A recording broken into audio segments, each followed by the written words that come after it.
Hello friends and welcome back to the channel for another quick champion guide where today we're going to be talking about a champion who recently received a very good buff, and that is Silver Sable here. Now Sable is pretty easy to learn, her rotation is simple, it's flexible, she allows you to adapt her damage to any sized health pool depending on what the fight requires.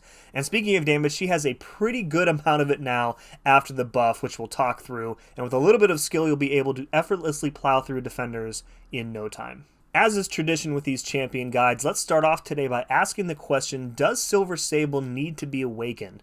Now technically the answer is no, and she is certainly usable unduped. However, the signature ability has a pretty big effect on her damage output, and I am going to recommend that you have her awakened, especially if you want to use her in Battlegrounds. So let's take a look at the signature ability. It has two parts to it. First part says that whenever you activate any special attack, you're going to gain a cruelty passive for each shock on the opponent, and these cap out at a maximum of 10. Now as her sig increases, these cruelties really start to become potent, especially when we're talking about having all 10 of them active at the same time. It's also, by the way, really easy to get 10 when you're done ramping her, so you can almost always take full advantage of all 10 cruelties.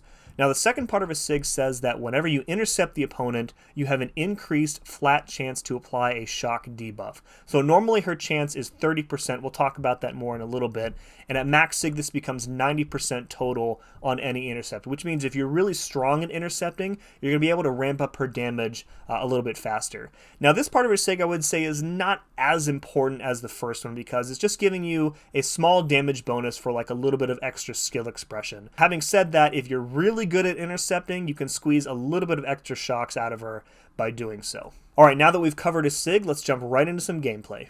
Alright, the very first thing that you need to know about Silver Sable is that she has a 30% chance on all basic attacks to place a shock debuff on the defender. Now as you can see here, these shocks don't really do that much damage, but it is important to stack as many of them up as you can. And remember that if your Silver Sable is awakened, you can get a higher chance for these shocks via intercepts. Now in every fight where damage is your focus, the first thing you want to do is build up to your special one and use it when the opponent is close to their corner. The special one is going to knock the opponent back pretty far and also place a trap mine at their feet. Notice that the mine starts disarmed and requires 2 seconds to arm itself.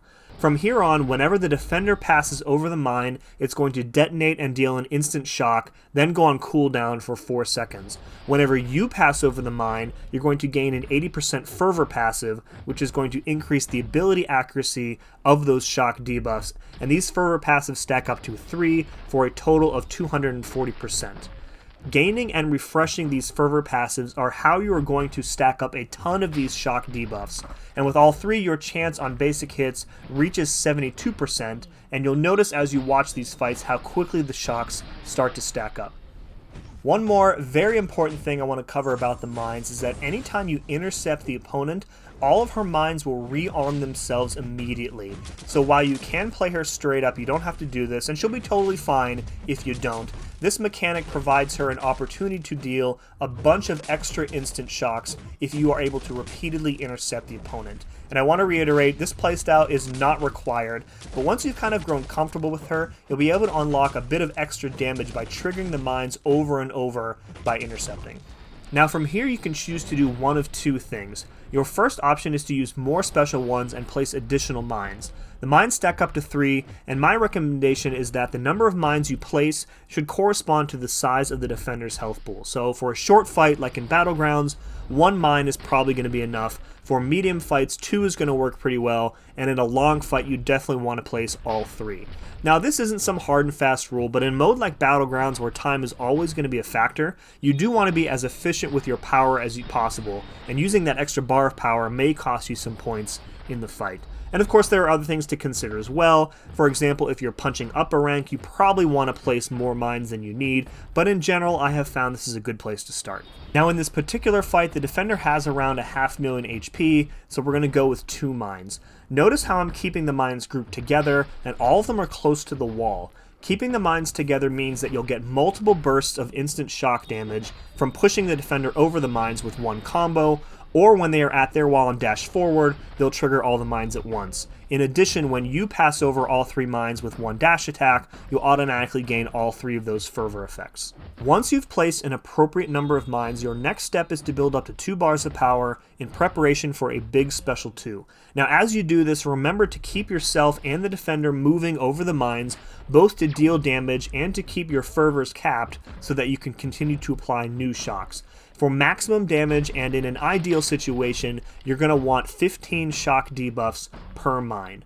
Once you're at the special 2, you want to make sure that all of your mines are on cooldown, and you can accomplish this by either backing off and stalling for a few seconds or by intercepting. Once the mines are on cooldown, use your special 2 to push the defender onto the mines. Each mine will convert up to 15 shock debuffs into critical shock passives, and as you can see, these deal a lot of damage. After the special 2, if the shocks haven't KO'd the defender, follow up with another combo, maybe another mine detonation or 2, and the defender should be done for.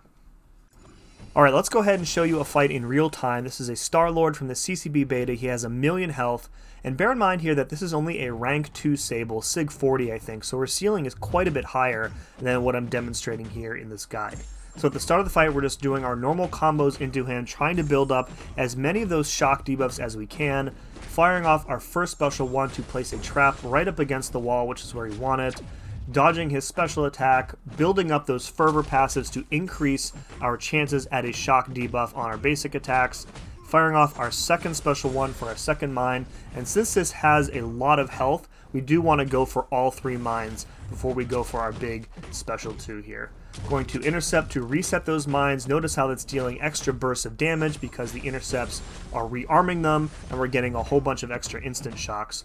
We have all 3 mines placed here, and we are nearing the cap of 30 shocks. So at this point, we're trying to stay at that cap of 30 while we build up to our special 2 here. We've got our 3 passive fervors maintained, and we are all set for a nice big special 2. Baiting out that special 1, now we're going to sidestep into the special 2. The mines have rearmed themselves, and pushing him into them converts all the shocks into critical shock passes, which are dealing quite a bit of damage. Not enough to completely remove the rest of his health, but then again, he has 1,000,000 health points, so you can see how her damage loop is pretty sustainable here because we don't need to re-ramp with the mines. We can just continuously intercept, get that burst damage off while we build up more shocks and then back up to another special 2 in order to convert them again. So her ramp really only need to do it once in long fights.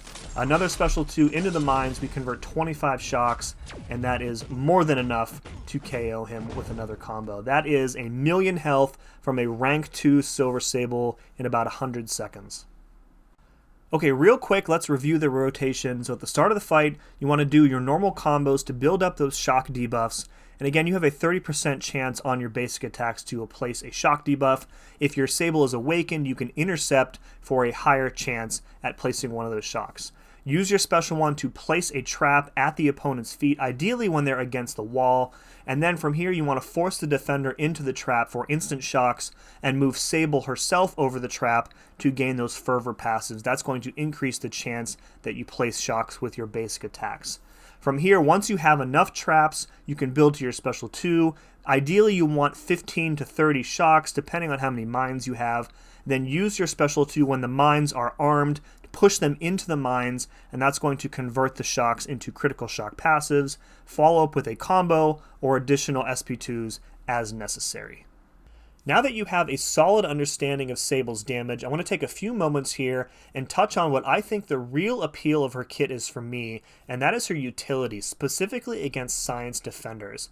So Sable's heavy attack applies a passive disorient, lasts for 18 seconds, and against Science Champs, the potency of this disorient is 100%. So with a single heavy attack, you have a guaranteed shutdown of all defensive abilities for 18 seconds, which is a pretty long time in a fight. So let's go ahead, we're going to take a look at a few examples of this, and bear in mind that each of these fights is against a BG style health pool, and I'm still using my rank 2 Sable.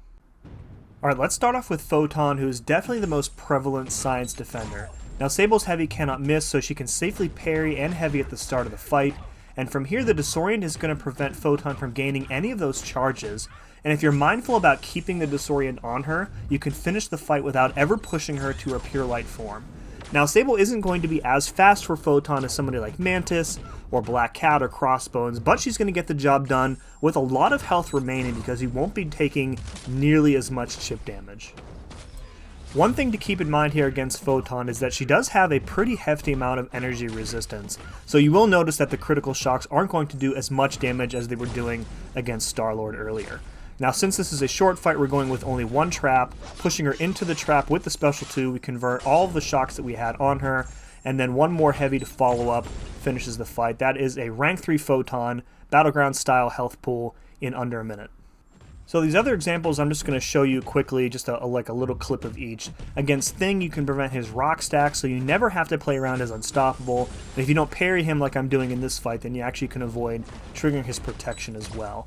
Similarly with Spot, the Disorient is going to prevent him from gaining spots, and you can safely do the fight without worrying about triggering his Untouchable and his Ruptures. It really allows you to keep the tempo going against him in particular. And then finally, there are a lot of evade champs in the Science class, of course. Well, we'll pick on Spider-Gwen here, whose evade is probably the most annoying out of all of them. You can completely shut down these evades with a single heavy at the start of the fight, giving you total control of the tempo from there on. Okay, the last thing I want to cover is something that many of you have requested I start adding to these guides, and that is what is the best relic to use for Silver Sable. And I really think there's only one good option for her, and that is the Black Widow relic. Now, the beeper debuff that you get from the Striker doesn't really do anything for her, but the Awakened ability is actually really nice because it grants any attack that causes a defender's abilities to fail an increased attack rating. And you can see here at Sig 80, we're getting roughly 430 attack, which for my rank 2 Sable is like 8 or 9% of her attack rating, so it's a decent amount. So against Science defenders like the ones we just got done talking about, you can get this increased attack rating on nearly every hit if you have that Disorient up, which is really, really nice. Now, the other thing you want with the Black Widow relic is this ability slot here called Learned Intelligence, and this is going to give you a permanent precision passive anytime an ability fails on the defender, and I think these stack up to 99. So recall that Sable's signature ability allows her to ramp up her critical damage rating by using her special attack. So adding that to an increased crit rate from the relic means more crits, and the crits are all going to hit harder as well. That's going to do it for another champion guide. I really hope you enjoyed this one. So I ended up taking up my Silver Sable to rank 2 on the live server, and I've definitely been having a lot of fun with her since the buff went live. I also hope to use her a bit in the upcoming war season if possible. If you found this guide helpful, you can help me right back by pressing that like button. Make sure to share the video with your friends, with your alliance mates. Don't forget to subscribe so that you don't miss out on the next champion guide. And if you've made it this far into the video, please leave me a comment below that says Silver Sable is mine. And as always, thank you very much for watching. We'll see you again next time.